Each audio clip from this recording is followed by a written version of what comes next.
আজ আমি বানাতে চলেছি পুঁই পনির। খেতে খুব দারুণ, ঝটপট করে তোমরা বাড়িতে এটা বানিয়ে নিতে পারবে। এটা তৈরি করতে বেশি কিছু জিনিসের প্রয়োজন হয় না, রান্নাঘরে সব কিছু জিনিস তোমরা পেয়ে যাবে। 50 গ্রামের মতন ঝাঁঝালো ফ্রেশ সর্ষে গ্রাইন্ড করে নেবো। তোমরা যদি ঝাল খেতে পছন্দ করো তাহলে লঙ্কা একটু বেশি দেবে, নাহলে কম হলেও হবে। ক্ষেত্রে আমি সর্ষের তেল ইউজ করব, কাঁচা ঘানি সর্ষের তেল। সর্ষের তেলটা এক্ষেত্রে একটু বেশি প্রয়োজন। এখানে আমি পুঁই শাকের পাতা ইউজ করব। পুঁই শাকের পাতাগুলোকে জিরি করে কেটে নেব। একটা পাত্রের মধ্যে কেটে রাখা পুঁই শাকের পাতাগুলোকে দিয়ে দেবো। তার মধ্যে সর্ষে বাটা দিয়ে দেবো, কাঁচা লঙ্কা পেস্ট ও দিয়ে দেবো, পরিমাণ অনুযায়ী 1 চামচ হলুদ দিয়ে দেবো, স্বাদ মতো লবণও দিয়ে দেবো। 50 গ্রামের মতন সর্ষের তেল এখানে ইউজ করব।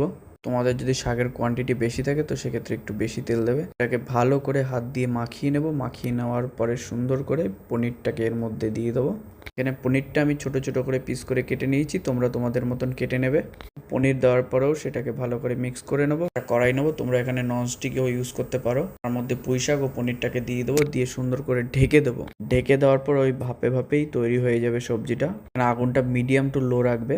পনিরটা কত সুন্দর তৈরি হয়ে গেছে এবং পাতাটাও কত সুন্দর সিদ্ধ হয়ে গেছে, খুব সুন্দর একটা সেন্ট বেরোচ্ছে। আমার এখানে রেডি হয়ে গেছে পুঁই পনির, পুরো নিরামিষ। তোমরা এটা বাড়িতে বানিয়ে দেখো, গরম ভাতের সাথে খেতে খুব দারুণ লাগবে। তোমরা বাড়িতে যেটুকু রাইস খাও তার থেকে 1 মুঠো রাইস বেশি খাবে। আমার সবজি রেডি, আমি চললাম খেতে। Bye bye.